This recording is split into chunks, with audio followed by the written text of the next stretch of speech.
নমস্কাৰ সকলোকে প্ৰীতি আৰু সম্ভাষণ যাচিছোঁ আপোনালোকৰ প্ৰত্যেকজনৰে মনৰ ইচ্ছা আকাংক্ষাই যাতে পূৰ্ণতা লাভ কৰে তাৰ বাবে মা কামাখ্যা ভগৱতীৰ চৰণত অজস্ৰ প্ৰণিপাত যাচিছোঁ চন্দ্ৰৰ ৰাশিত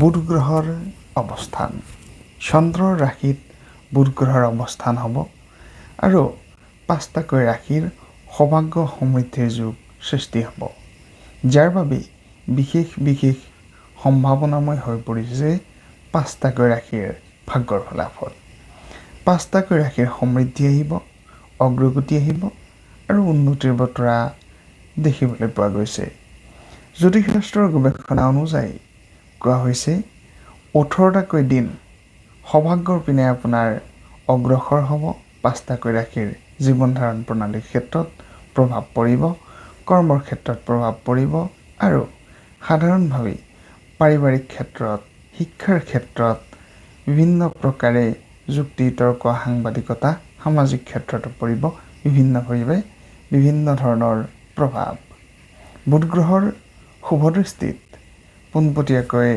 22 আগষ্ট পৰ্যন্ত 5 আগষ্টৰ পৰা 22 আগষ্ট পৰ্যন্ত বিশেষ শুভ দৃষ্টি দেখিবলৈ পোৱা যাব বুধ গ্ৰহৰ শুভ দৃষ্টিত পোনপটীয়াকৈ জ্যোতিষশাস্ত্ৰৰ গৱেষণা অনুযায়ী শুভ মংগলময় ফলাফল এই কাৰণেই আহিছে বুলি কোৱা হয় বুধ গ্ৰহৰ শুভ দৃষ্টি বুধৰ আগমন 5টাকৈ নিৰ্দিষ্ট ৰাশিৰ ওপৰত সৌভাগ্য সমৃদ্ধিৰ যোগ পোনপটীয়াকৈ দেখিবলৈ পোৱা গৈছে সৌভাগ্য সমৃদ্ধি বিভিন্ন প্ৰকাৰে আহিব বুলি কোৱা হৈছে অৰ্থনৈতিক ক্ষেত্ৰত সৌভাগ্য আহিব সমৃদ্ধি আহিব বিভিন্ন প্ৰকাৰে অগ্ৰগতিৰ বতৰা দেখিবলৈ পোৱা গৈছে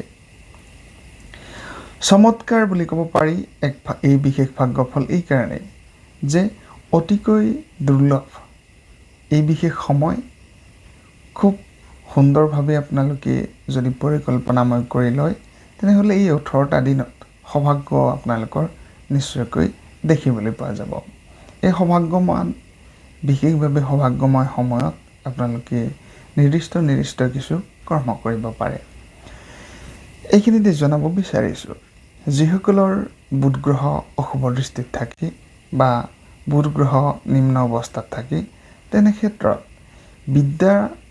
বিশেষ বিদ্যাৰ্থীসকলৰ বাবে বিদ্যাত কিছু প্ৰভাৱ দেখিবলৈ পোৱা যায় কেতিয়াবা বিদ্যাৰ ক্ষেত্ৰত অসুবিধাৰ যোগো দেখিবলৈ পোৱা যায় গতিকে আপোনালোকে যদি আপোনালোকৰ জন্মকুণ্ডলীত নিচ অৱস্থাত অথবা বিপৰীত অৱস্থাত বুধ গ্ৰহক দেখিবলৈ পাইছে তেনেহ'লে জ্যোতিষীৰ পৰামৰ্শ লৈ আপোনালোকে প্ৰতিকাৰ ব্যৱস্থা কৰিব পাৰে বুধ গ্ৰহৰ শুভ দৃষ্টি বিদ্যাৰ ক্ষেত্ৰত যুক্তিৰ ক্ষেত্ৰত তৰ্কৰ ক্ষেত্ৰত বিভিন্ন প্ৰকাৰে সুবিধা সুখ সমৃদ্ধি আৰু অগ্ৰগতিৰ বতৰা দিয়ে গতিকে এই বিশেষ বুধ গ্ৰহৰ গুৰুত্বপূৰ্ণ ভূমিকা আছে গ্ৰহসকলৰ মাজত বিশেষভাৱে মনত ৰখা উচিত যে বুধ গ্ৰহৰ আপোনাৰ কোন স্থানত আছে বুধ গ্ৰহ কোন স্থানত আছে কি অৱস্থাত আছে আৰু সেই বুধ গ্ৰহই আপোনাক সুবিধা দিব নে অসুবিধা দিব গতিকে ঠিক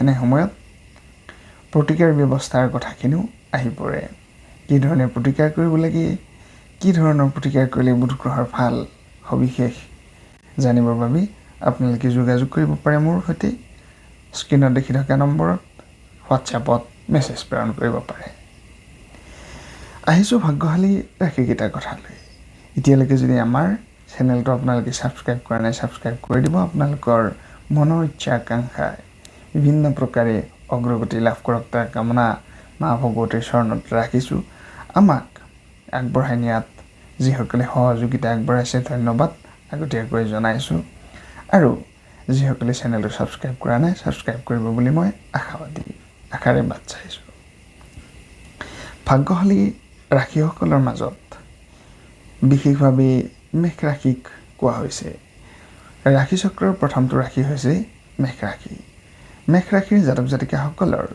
শুভ মংগলময় সময় আৰম্ভণি হ'ব এই 18টা দিনত আপোনালোকৰ সমৃদ্ধি আহিব অৰ্থনৈতিক লাভৰ বতৰা দেখিবলৈ পাব সমৃদ্ধিৰ বতৰা দেখিবলৈ পাব দীৰ্ঘদিন ধৰি ৰৈ থকা বিভিন্ন ধৰণৰ কৰ্ম আপোনালোকৰ নিশ্চয়কৈ নিষ্পত্তি হ'ব বুলি কোৱা হৈছে। বিভিন্ন প্ৰকাৰৰ কৰ্মত অগ্ৰগতি আহিব আৰু সুযোগো লাভ কৰিব। ঘৰত আপোনালোকৰ পৰিয়ালৰ ক্ষেত্ৰত, পাৰিবাৰিক ক্ষেত্ৰত বিভিন্ন প্ৰকাৰে সুখ শান্তিৰ বন্যা আহিব পাৰে।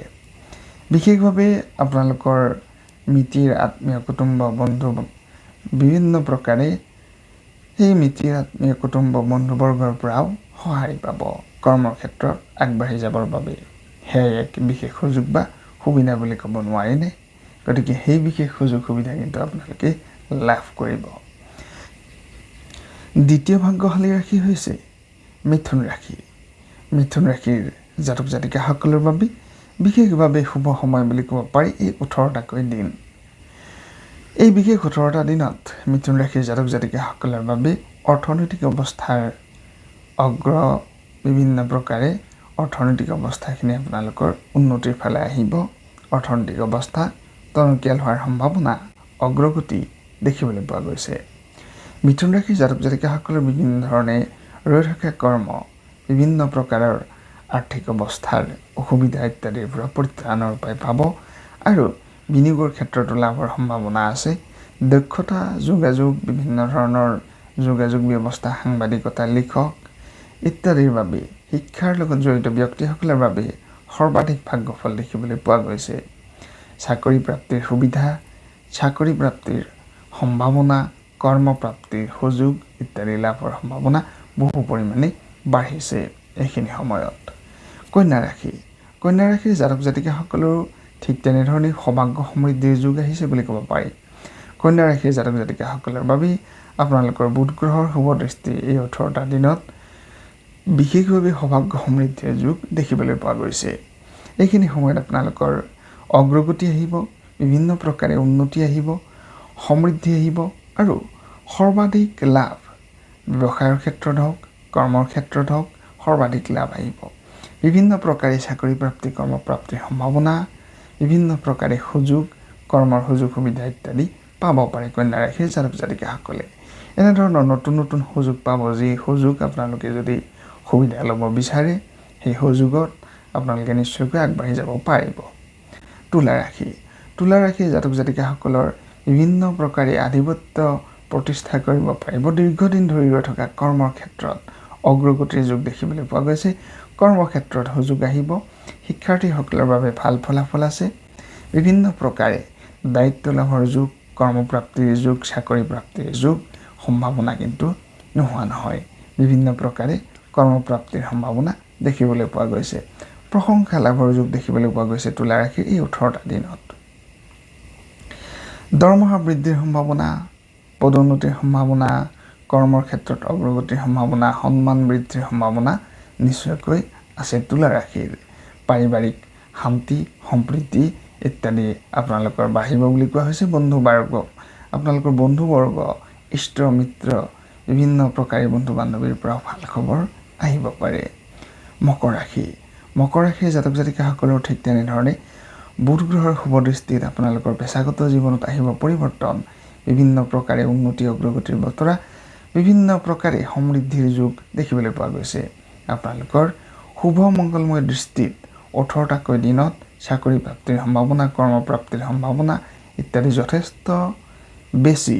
গতিকে এই বিশেষ শুভ সময়খিনিত আপোনালোকে ভাল ভাল কৰ্ম কৰক। বিভিন্ন প্ৰকাৰে অগ্ৰগতি আহিব বুলি কোৱা হৈছে মকৰ ৰাশিৰ।